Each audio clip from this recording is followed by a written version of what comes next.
sync the audio.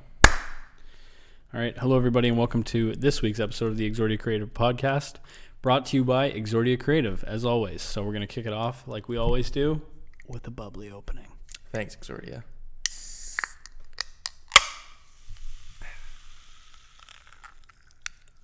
I don't know if you've listened to that with headphones, but it truly sounds pretty amazing. Yeah, it does. And I need a quick sip here before we get into today's activities. Let's go. You're going to notice a few props in front of me today. First off, I've got a couple of extra notes because we've got a few topics to go over a little more in depth than what we typically do, so I want to take some notes on that. And we're going to start it off talking about this merchandise right here. So you take an arm, I'll take an arm. Right, we got our hoodies. This is the first rendition of the hoodie. Guys, Jared's going to talk a little bit more about what's going on here. Yeah, sure. I've got mixed opinions. I don't think we're going to disclose who our supplier is just yet. But basically, I love the quality. It's great. Yeah. It's heavyweight cotton, 100% cotton. I won't bore you. The quality's phenomenal. Anyway, I'm just making excuses because they're way too small. Yeah. I got it. I tried it on. We have some that are away being embroidered already, unfortunately. Or not unfortunately, because people are going to be able to wear them. They're way too small. I washed it. It got even worse. This is a medium, I believe. And just to put it in context, I usually wear like a small or a medium. And this medium is just way too tight. Yeah. Usually medium is like more of a baggy fit. This like, I was putting it on. I was making excuses for it. Like I was worried about ripping it, taking it off. That's a joke. Yeah, so you said it was a workout just to get it off. Yeah, seriously. That's a joke. Like if I need a large, then what do we tell somebody who wants an XL? Yeah. That they need to get a 3X? So we're kind of contemplating what we're going to do from here. We're obviously going to keep the embroidered ones that we're embroidering right now, but I'm glad we did this sample run first. I ordered larges for myself, and I'm a little nervous because like I typically rock larges, so we'll see what happens, but they're not going to go to waste. We're going to give this medium to somebody who would wear like an extra small or a small, which is kind of ridiculous. Yeah. It is what it is. I do wish that you guys could feel the quality of this, though. Like, yeah, it's heavyweight. It's 400 DSM, if that means anything to you. Yeah. That means it's really thick, really good. It's a shame. So where we're at now is like, as much as I would love to use these, because the price to quality is really awesome. It's all made and produced right in the GTA, which is great. But I think like, we could tell people to just size up. That'd be the most convenient thing to do. But like, just from like, there's this thing called vanity sizing in clothing where you get accustomed to a certain size that you are. And like, if you're always a medium and then you try on one top and it's a large, you might not feel great about yourself. Like if that's something that you think about. Yeah. So just from like a vanity perspective, I don't think it'd go over well to say, oh, you're a medium. Well, guess what? You need an XL. Yeah. Yeah. You know, so it is what it is. The tag's not visible. It's on the inside here. We had a couple options. We might have done like a bait and switch. We might have just explained it all to people. But I think we just have to bite the bullet and acknowledge that we're going to get these from somewhere else. You think so? I mean, it's, you know, 2 sizes up. That's ridiculous. Yeah. You know, what do you tell somebody who's a double X? They can't get anything. I just really, now that I've felt this, I don't want to compromise on quality though, because like this is actually. Yeah, and that being said, this isn't the only high quality option out there. Yeah. For sure. Yeah. And if we can give these to people who are smaller sizes, then hey, that's great. Totally. We got a couple. Totally. So with that being said, this is going to delay things a little bit, unfortunately. Yeah. But we want to come correct and make sure you guys have awesome stuff that you like wearing. Like I was wearing it and I wanted to love it so bad. I found myself like justifying it. Yeah. And making excuses for it. And that's just not the move. Yeah. I want to love wearing it. Did it come with the drawstrings? Yeah, it did. Okay. Cool.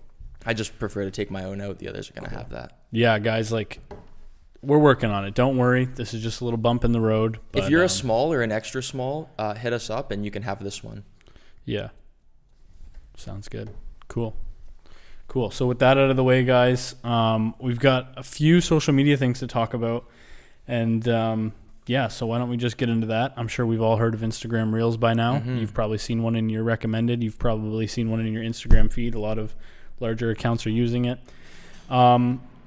It's a direct competitor right with TikTok, right?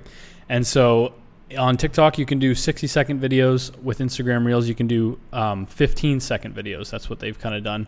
And I've done a little bit of research into this, looking at the pros, looking at the cons of this. Instagram in the past has had some success copying features of other apps, Sure. i.e. Snapchat with stories. And now they've got IG Reels. So this begs the question, and I kind of want to talk a little bit about this because I saw a lot on this topic. Yeah. Is Instagram getting just as bloated as Facebook? Are they adding way too much to the platform?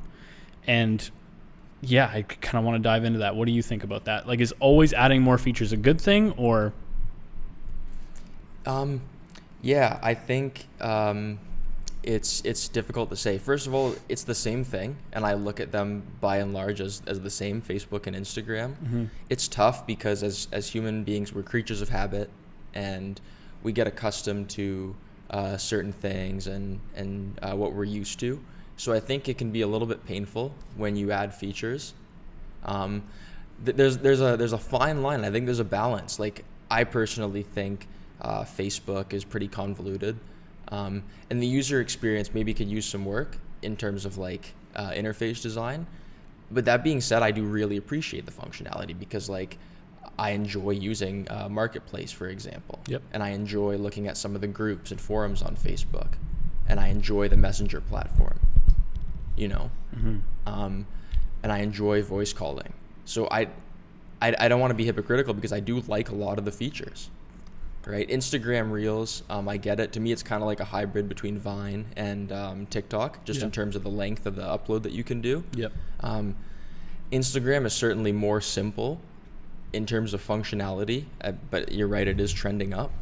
I don't know. I think there's a fine line, and I think it's going to take a lot of like user testing. I know Instagram and Facebook do a lot of A/B testing where they only run features by some users and not all the users, or features only to users in certain countries. Like in Canada, for example, we get a lot of features after they do south of the border. Like for example, Instagram Music was a big one that we were very late to the party to. Yeah. But Instagram actually hid likes in Canada very early as a pilot before they did that in the US. So it's interesting to see how they navigate that kind of landscape. I was speaking to the Facebook desktop. They're doing the same thing. They're A/B testing a simpler user interface because when you load Facebook on a desktop, which by the way less people are doing, so I understand it's not so pertinent to every user, but they're actually testing a simpler interface. Yeah. That's kind of more similar to like a mobile app design. Because I think there's a big trend in user interface where they're kind of converging like app interface and desktop interface and making it look more similar. I like it. I like the beta, but I think there's always a fine line, and you have to add features slowly before people get overwhelmed and we've don't got like Instagram it. Shop, we've got IGTV, There's we've a got lot. all these things now. Yeah. Coming into the app. And this is still on topic of Reels, obviously. But with TikTok, you follow people because you saw their dance moves, you saw whatever. You're following for the content that they make on TikTok. Whereas Instagram Reels, it's this weird thing, and I almost think it would be better as a standalone app, kind of like what they did with IGTV, but you can still post to IGTV on Instagram. Like there is an IGTV app that's separate. And I think that it would be smart for Instagram to make an Instagram Reels or just a Reels app, because when you're following people on Instagram Reels, like if you follow them for their video that they made, Right. you're also then going to see their selfies in feed. So maybe you followed so-and-so because you like their dance moves, but now you're seeing their selfies. So it's kind of like this weird thing that you're also going to be seeing their feed as well as their Reels. So now it's like that, which is a little strange. So I feel making it a standalone app would be better, but I get short term. They had to get the eyeballs on Instagram Reels and let everybody on Instagram know that this exists. So yeah, luckily they do have the platform where they can kind of present these new features or new spin-offs. And that's a very interesting thing. And like last week we were talking about the antitrust hearing, and a possible outcome of what happens if these tech companies get broken up is spin-offs like that. Yeah. IGTV I think is very interesting because it is a separate app. Like you can go in the App Store and download Instagram TV, totally separate, but you can also access the same interface from the Explore page on Instagram. So there's kind of two ways to do it. Like I'm not sure on the Facebook app if you can send messages without downloading Messenger separately. I don't believe you can. No, okay, so it kind of forces you to get the secondary app. Yeah. Whereas on Instagram, IGTV, that's not really the case. No. Yeah, so I don't know. It's interesting to see how they're going to distinguish the two platforms and where we're going to draw the line. They're very linked. Yeah, it'll be really interesting to see if TikTok is banned in the US, what Instagram's move is. Right? Because then that just kind of opens Well, the I think floodgates. they've kind of set the stage here. Kind of, with yeah. Reels, right? Yeah. So what do you think of Reels? So I flipped through a few. I've looked into it, like how you make it and stuff. And unlike TikTok doesn't really give you a super great introduction on how to do all the editing and stuff. Whereas Instagram will basically suggest your reel based off of the clip and all that stuff. It's a lot easier to use, which they have the benefit there. And another thing that I worry about too, because they did have so much success with stories, like imitating that. What if it doesn't catch on, and then Instagram they're not going to be known for this, but what if they get the bad tagline that it was a poor imitation? Yeah, maybe so. And it's a possible outcome, but I think this isn't Instagram's first foray into this kind of clip thing. They had another product in like 2018 or 19 that was really similar, that was piloted in some countries. I forget what it's called. It was Instagram something, and it was very similar. Yeah. I wish I had the name. If we had an assistant, we could pull it up. But this isn't their first. Pull it up, Jamie. Their first dive into the market. Yeah. Yeah. So I don't know. I think they've developed like a large enough, widespread enough presence outside of this that it won't hurt them too much. Yeah. But maybe. Yeah. It might leave a bad taste in some people's mouths. Yeah. The other thing too is a lot of people might be listening to this and they're like, okay, I've heard of Instagram Reels, but like I can't find it. Like, how do I get to it? It's not in the main bars down below. How can I make a reel? So there is that barrier as well. And if you want to make a reel, you go to your story, and then in there you will find it on the bars underneath. Gotcha. And obviously right now Instagram is putting a lot of Instagram Reels in the Discover feed right now. So if you scroll through Discover, there's no way That's where I see them. Yeah. There's no way you're not going to see I agree. That. One positive to this, though, as with any new feature that a social media company launches, is that right now Instagram wants everybody to see Reels. So if your company, your personal brand, whatever you are, if you're making Reels right now, Instagram is going to put that in way more people's faces than they would a photo, than they would a video. So now is a good time to make use of that if you're thinking about it. Do a little bit of research into how to use Instagram Reels and get that added exposure that Instagram is handing out right now. Right. And on a similar topic, I think you, on our Instagram story last week, asked people if they wanted to hear about the TikTok acquisition by Microsoft. Yeah. So I don't think I asked about that, but did they actually acquire it? No, not yet. Okay. So it's a potential. Didn't you film a story? I did, but I asked if they wanted to know more about the IG Reels. Oh, gotcha. That they launched the IG Reels. Gotcha. So this is us talking about it. So then I'll link back and let everybody know that we talked about it on the podcast. And yeah. Gotcha. But anyway, no, talk more about that, because I'm sure that's definitely something people want to know about. Yeah. So I think last week when we sat down to film this podcast, it wasn't out yet. And there's been a crazy news cycle this week. So it feels like a million years ago already. But basically, Mr. President Donald Trump, has given TikTok until September 15th to find an American suitor, an American buyer. Otherwise, they're going to be banned, because as we knew, they were contemplating banning the app, and now there are talks of banning WeChat, which is another super built-out app, kind of similar to Facebook, arguably more advanced in terms of its like mobile payment functionality and everything. Point being, Trump says either find an American suitor or you got to go. So Microsoft stepped up to the plate. So it's going to be a potential acquisition by Microsoft. Very, very complex kind of transaction if it does happen, because we were talking about how many different features and functions and spin-off platforms Facebook has, like between Facebook and WhatsApp and Messenger and IG and all the sub apps. It's a lot. And TikTok kind of fits into its parent company ByteDance ecosystem similarly. So it's not so easy as just selling TikTok and now it belongs to Microsoft and that's it. Because it's more so about like carving TikTok out of the ByteDance ecosystem, which is very difficult because, for example, to use like a familiar American example, Facebook advertisers can target Instagram users. Yep. So if you were to sell Instagram, then who gets access to that? Yeah, it gets muddy. Right. So in terms of like drawing a line in the sand of who gets what intellectual property and all that, it's going to be tough because they're very very interlinked. Like TikTok, what's so great about it, or maybe what's not so great about it, depending on your perspective, is how addictive it is. Yeah. And that has to do with the algorithm that determines what videos to queue up and how you use it. Because it's a very like sticky experience, right? You use it, you want to keep using it, which is good or bad. So that's TikTok's algorithm, which is based on the user data, which is owned by ByteDance, which is the parent company. So who gets that? Yeah. You know, one of the CIOs of Microsoft said the algorithm is nothing without the user data. Yep. Right? Because it's worthless. Exactly.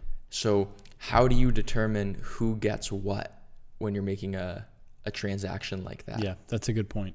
That's a good point. And that's something that they're going to have to figure out, obviously. It gets very messy because if TikTok has to Americanize itself and change like the fundamentals of how it works, then you're going to end up getting two separate apps. Yeah. You're going to get TikTok and you're going to get American TikTok. And if they don't have the same resources that the first TikTok does, like the user database and all that, it's going to be a different experience. Yeah. And people are saying, oh, I hope Microsoft doesn't ruin TikTok. Well, they may well have to. Yeah. And I think that's going to be bad for the users. It's going to be bad for TikTok. It's going to be bad for Microsoft if there's two different experiences, you know? Yeah. And then other countries like Canada, we were if we choose to follow suit with what America is doing, then do we get the American app as well? Does our user experience change on TikTok? Yeah. So it might dilute the way that we use TikTok and might just spawn something totally new. Really tricky stuff. Definitely. I think like just the legal process of doing the transaction is gonna like really test the patience of the Trump administration. Yeah. Because it's gonna take, you know, months or years to kind of define all this stuff and hand over the data if they need to. We should also mention too that this isn't Microsoft's first dance in social media. They own LinkedIn, right? Yeah. So yeah, the same company that gave us Windows 95 is now potentially going to be buying TikTok. So this is not their first dance, no pun intended. So yeah, we'll see how that pans out. We'll see how that pans out. Yeah, Microsoft is enterprise focused for the most part. So LinkedIn, it wasn't too much of a stretch because LinkedIn is like business to business networking, kind of professional network. Whereas TikTok is totally different. Yeah. So that's interesting. Yeah. Another critical piece of this transaction is Microsoft has a huge R&D center in China, and it employs thousands of people.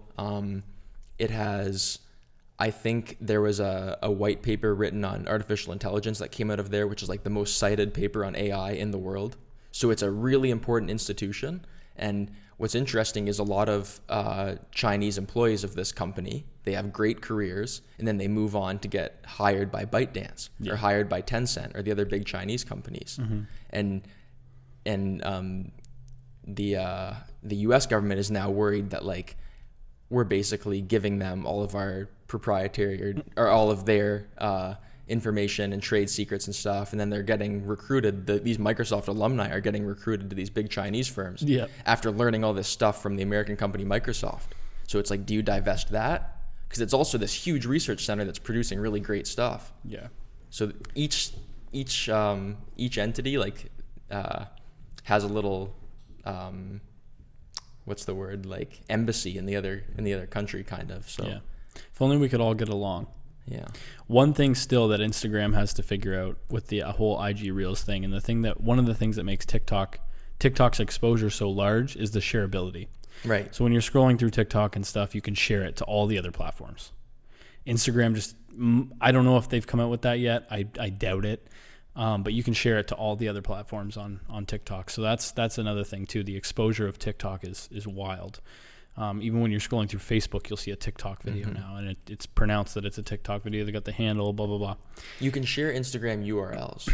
You can share a text link. Yeah. But maybe it's not as seamless. Yeah, not the same. Not the same. TikTok sharing. Not the same. Man, so we've got a few other things to get into. It's been a long week. Long last week already. It's been a long last week. We film on Mondays, if you guys don't know. So it's kind of like a weekly recap of everything that happened.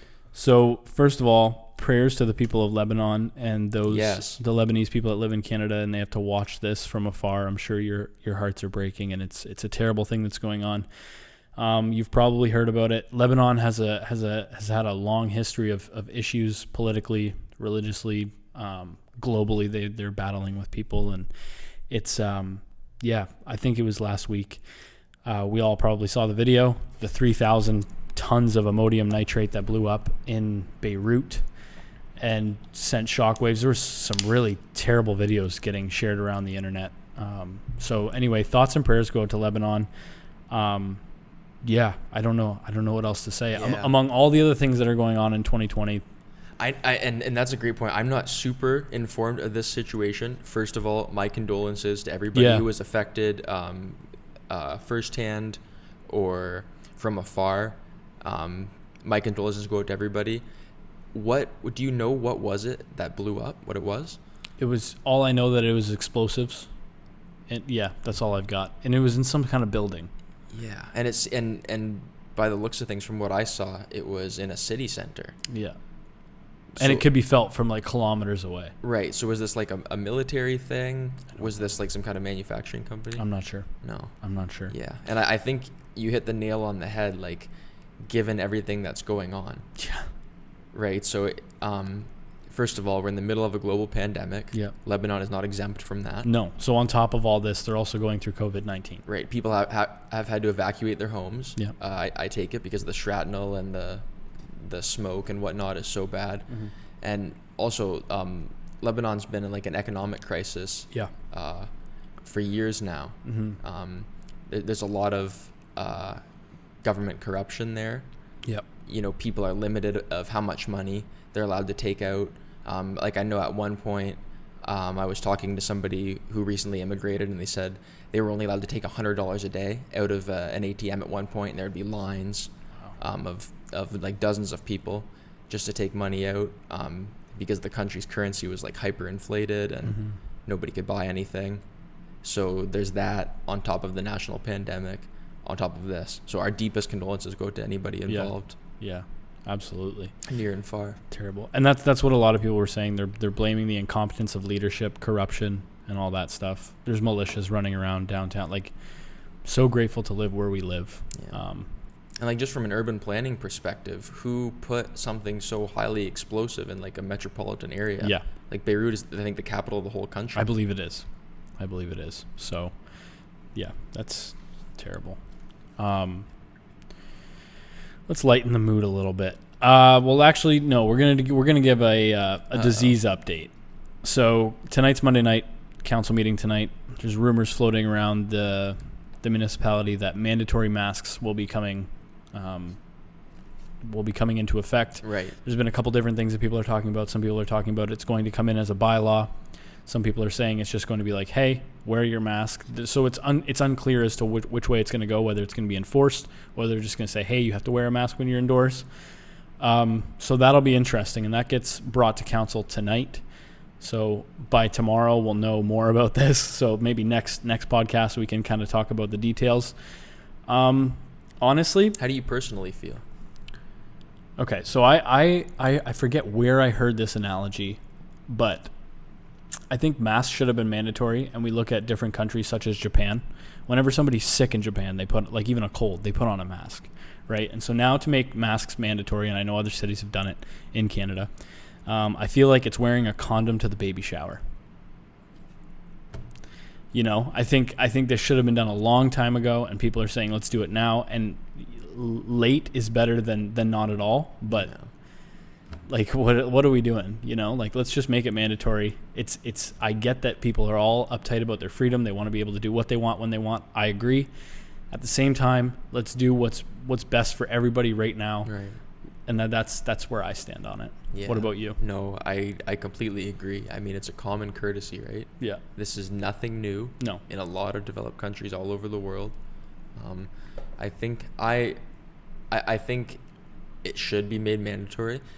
If it's voluntary, I'd be interested to know what kind of a marketing direction they choose to take with it. Mm-hmm. Like I know, for example, in the U.S., they're already planning marketing campaigns to incentivize getting a COVID-19 vaccine when that day comes. So there's different kind of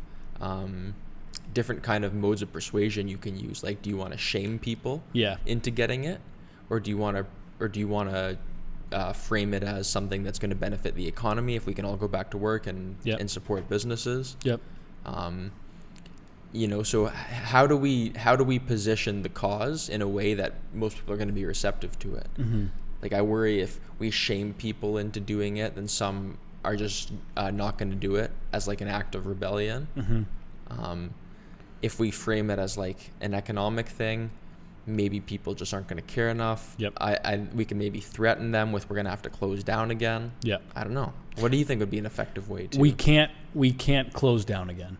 There's economically, there is no way that Canada, the U.S. still parts are closed down, but the economic impacts are far too great to close down the way we did again. Can we do it in a different way and close down in some sense? Sure. But we cannot shut the world off again for multiple months at a time. How do I feel like it would be effective? How would you position this cause, this incentive to wear a mask to... I'd want to make it keep it local. Like, how would you make Chatham a community effort? So praising those that are wearing their masks, and I don't want to go about the shame route, but coming across with empathy and looking at it as a we're all in this together lens. That's how I would kind of look at it and frame it up, and just doing the right thing for everybody around us. Love it. That's kind of how I think that's the way I would take it. Yeah, even lately, like for the last little while there, I was getting a little sloppy with my mask wearing. I'll be honest, when I'm going into stores and stuff, I wasn't wearing a mask. But in the last week or so, I've got 2 on me at all times. I think that this should have been done a while ago. And people are on both sides of the fence with this issue locally. Yeah. They're saying, no, it's our freedom. We can do what we want. I agree. Or yes, it's mandatory. I agree. But like, we have to find some kind of common ground and just do what's right for right now. Are you going to have to wear a mask every day for the rest of your life forever? No. Suck it up. Let's figure this out. Yeah. I mean, what about you? How would you do it? No, I think I love taking like the empathy approach and praising people who like it. Mm-hmm. I think that's really smart. I think the shame is going to be a byproduct of this no matter what. Like, there's going to be peer-to-peer shaming in the Rant community. and rave, baby. Right. So that's going to be an that's going to be an inevitability of how this plays out either way. Yeah. So I think that's the way that I would frame it. Yeah. That there aren't enough people, I think, with like an economic interest in how it goes, mm-hmm. To position it that way. And yeah, like I get that you have certain rights and freedoms, but you're not allowed to pee on the street. Yeah, you're not allowed to pee on the street. That's a great analogy. I think there are more than enough reasons. It's more than a reasonable case. Yeah. To say that you should wear a mask in a public place. Yeah. Yep. And as a bylaw, we can enforce that. Yeah. And that's just the way it is. And you know what? If in the future, guys, if you are have to wear sick, pants as well. If you are sick in the future, let's take a couple notes from Japan. Mm-hmm. Like, let's just throw on a mask when we have a cold or whatever. Yeah. We'll stop the spread of so much stuff. This is going to be a new normal, I think, for sure. It is. That would be my campaign. I changed my mind. I'm going to go the humor route. I'm going to say, you have to wear a mask, you have to wear pants. Yeah. That's it. Like, just to kind of equate the ridiculousness of my freedom, right? Maybe we could mix up the two. Chatham Kent, if anybody from the municipality is watching, hit us up. We've got some marketing ideas for this campaign. Yeah, let's do it. Anyway, so that's kind of the thoughts. That's what's going on. So we'll see what happens tonight at council. So is a decision being made tonight, or how does that work? It's being brought to council. Okay. I'm sure there's going to be some grandstanding going on. There's going to be like some, politics. There's going to be some interesting stuff going on. Anyway. I'm sure there is, yeah. Yeah. Let's talk a little bit about the weekend. What'd you do this weekend, Jared? Mostly work. We are currently working on getting some new services in our repertoire, so to speak. So we're talking about web design. We're talking about brand identity design, so logo design and product design and stuff like that. So we're working on kind of coordinating, bringing some new talent on board potentially. Yep. I don't want to give too much away, but that's really exciting. Yeah. And right now we're just kind of trying to connect the dots and coordinate some new services, because we leave a lot on the table with customers who we develop a relationship with, who have many marketing needs and many design needs, and we're not able to fulfill all of those, mm-hmm. right? So you know, I kind of have mixed feelings because part of me believes that focus is very important and it's good to focus on what we do. But I also, you know, as a company who have developed these relationships with all these clients and customers that we work with, we get to know them quite well. Yes. And I think we have a considerable degree of understanding of what they need and what other services could help them. Mm-hmm. So it's something we've grappled with for a long time, but we're slowly introducing our customers and our workforce here at Exordia to some new services. Yeah. So that's something we've kind of been toying with. On the specialization thing, I agree. You know, specialization, you read about it, you hear about it. It's important, and to focus on one main niche. I'm going to take a different stance on this and say that we're arguably too young still to really nail down on our niche. So right now, if you were to objectively say, Quentin, Jared, what do you guys do at Exordia? Right now, I would say we do social media management, social media advertising, and the production side of that. Yeah. But let's get our feet wet. Let's try some other new things and throw mud at the wall and see what sticks. We're still young. And if we can become more of a full service kind of boutique thing, great. You know? Yeah, I agree. I mean, a company's made up of, you know, individual pieces and components. And it's not like on a micro level, it's not like you still can't have that focus and that specialization. Definitely. Yeah. You know? Yeah. You don't have to be a one-trick pony. Yeah, a one-trick pony. Yeah. Yeah. So stay tuned because we might be announcing some new services. Yeah. Oh, and the website's well underway, guys. I don't know if you follow us on Instagram. If you don't follow us on Instagram, follow us on Instagram. If you're not subscribed to our YouTube channel, subscribe on YouTube as well. But anyway, website's underway. Finished up the headshots. I believe the writing is done for it. It's getting all done, getting all ready to go. So that'll be exciting. Probably in the next month or so, we'll have that baby live. You guys will hear about it for sure. Definitely. What else? So you mainly worked all weekend. What about you? Did you do anything fun? I did a little bit of. So I have a bike, a bicycle. Yes. And I was supposed to do a triathlon this year, but that was kind of kiboshed, and I was biking a little bit in the spring, like early spring before COVID hit. And I took out the old bike this weekend. I think I biked like 22 kilometers. It was nice to get back on the bike. Good for you. Fun. You get to see a lot of Chatham when you bike 22 kilometers. Are you a city bike kind of guy? I was kicking in the city. Okay. Some of our friends that I train with, though, they like to go out on the dirt roads and head out towards like Tilbury and stuff. Right. I'm not crazy about it. I have a hybrid bike, skinny tires, so like it's a kind road of bike. It's a hybrid. So it's like it's got shocks on the front, but it's got the skinny road tires. Anyway, so I did some cycling, and then I picked up some books this weekend, and for two reasons. I want to expand my knowledge a little bit, but also I want to find a way to relax that doesn't mean consuming video or consuming podcasts or whatever it is, because that's very stimulating, right? Right. And so I did a little bit of research into reading and how it can help you relax and stuff. So I picked up a book I read for a few hours this weekend. So I'm excited to be doing that. Yeah. Just trying to develop some new healthy habits. Yeah. No, that's a good point because like I personally, you know, unwind with content consumption too. Same. It's not the only tool in my inventory, fortunately, which I think is important. But yeah, that's interesting because like a book is kind of like this middle ground of it still gives you that information synthesis, which is really good, really valuable and enjoyable, but it's not necessarily as it is still stimulating, I would say, but not nearly as much as. No, you don't have the blue light. You're not watching like clip. You know what I mean? It's a little less stimulating. You can kick back on the couch. Yeah. Make a tea. My go-to tea is peppermint. Shout out to all the peppermint drinkers. I like peppermint. Peppermint's good. I might drive some people crazy, or I might drastically change your opinion of me, but I am just not a reader. And listen, I absolutely love knowledge. I love learning. I love information. Yeah. I think it's important. Knowledge is power. I learn every single day, and I pride myself on that. I'm not a reader. Yeah. It's not my preferred medium. Yep. I prefer to consume. I shouldn't say I'm not a reader. I mean, I'm not a book reader. Mm-hmm. I read articles, probably dozens a day. Mm-hmm. I watch dozens of videos, podcasts, audio, that kind of stuff. Not a book reader. Mm-hmm.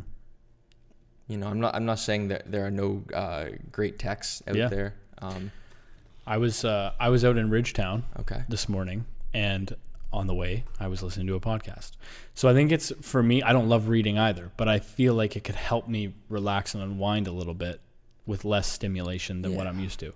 So I mean, it's going to be like a learned habit, and you know what, if after 2 months I'm like, listen, this is kind of whatever, I'm not actually getting what I want out of this, I'll continue with my podcast and video watching, whatever it is.